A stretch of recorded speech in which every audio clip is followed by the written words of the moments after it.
All right, let's dive right in. Today we are tackling a subject that gets talked about a lot but is so often misunderstood.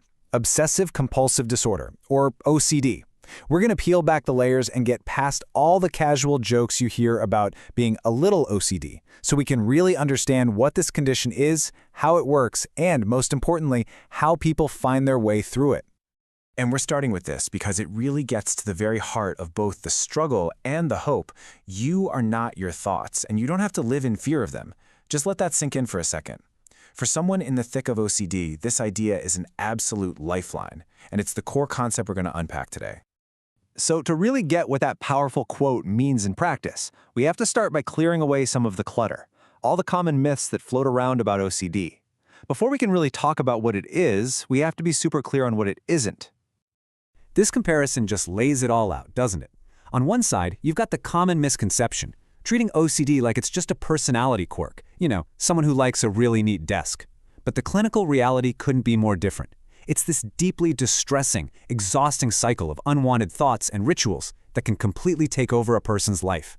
It's not a choice, and it's definitely not a preference. It's a serious condition.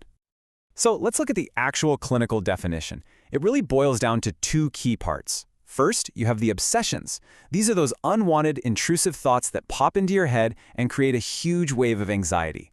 And then you have the compulsions. Those are the repetitive things someone does to try and get some relief from that anxiety. And while it can feel incredibly isolating for the person experiencing it, OCD is not rare, not at all. It affects about 2% of the global population. That's millions and millions of people. And because people often feel ashamed and hide their compulsions, it can go undiagnosed for years, silently impacting so many. To really truly grasp how OCD works, we've got to look at the engine that drives it. It's not random. It operates in a very specific, repeating loop. So let's break that down step by step. And this is it. This is the core loop, the trap of OCD.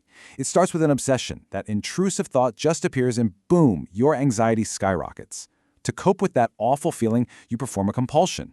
And here's the really sneaky part. It works. For a moment, you feel relief. But that brief relief is what teaches your brain that the compulsion is necessary, which just reinforces the entire cycle and makes it even stronger the next time around. So that's the mechanics of the cycle. But what does it actually look like in someone's daily life? Let's get into some of the specific ways these thoughts and behaviors can show up. Obsessions can take all sorts of forms.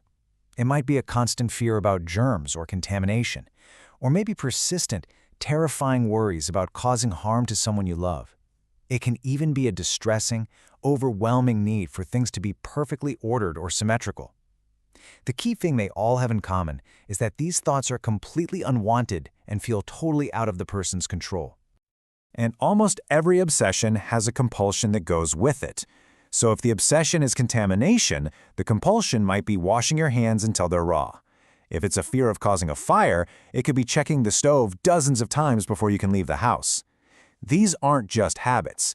They are urgent, desperate rituals meant to neutralize the anxiety, even if only for a little while. Okay, so we've spent some time understanding the problem, and it can sound pretty overwhelming. But now we're going to pivot to the most important part of this whole conversation, the solution. Because there is a very clear, well-researched path to getting better. And this is the message I really want you to hear today. OCD is highly treatable. It is not a life sentence. It's not something people just have to suffer through. There are specific, evidence-based therapies that are designed to break the exact cycle we just looked at. The absolute gold standard treatment is a therapy called exposure and response prevention, or ERP.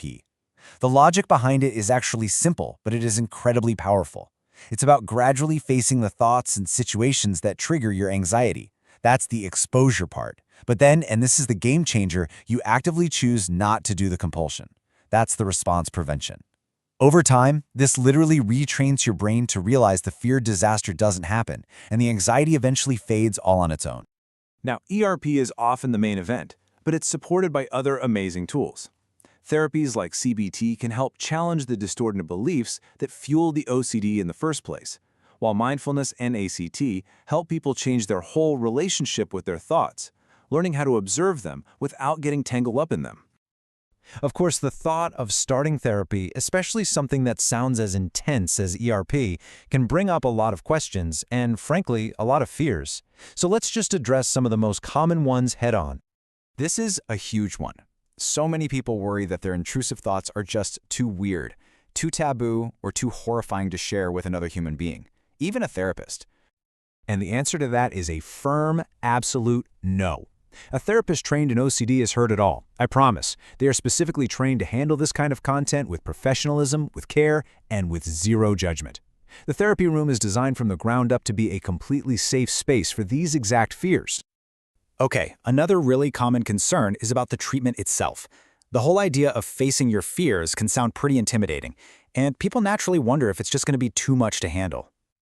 But here's the thing about ERP. It is not about throwing you into the deep end. Not at all. It's a slow, gradual process that you and your therapist build together as a team. You're always in control. You start with something small, and you work your way up at your own pace with your therapist supporting you every single step of the way. And finally, what about for those who've been living with OCD for a long, long time? It's so easy to fall into this feeling of hopelessness, to think that it's just too late, that this is just who you are now. The answer here is absolutely yes.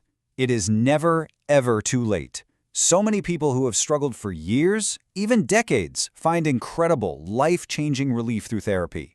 Recovery is always possible, no matter how long that cycle has been spinning. And that brings us to our final thought for today. We know that OCD is a thief. It steals hours from your day, it steals your mental energy. So I'll leave you with this question to really think about.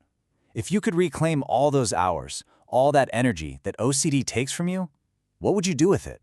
What would you build or create or experience? Because that is the future that recovery makes possible.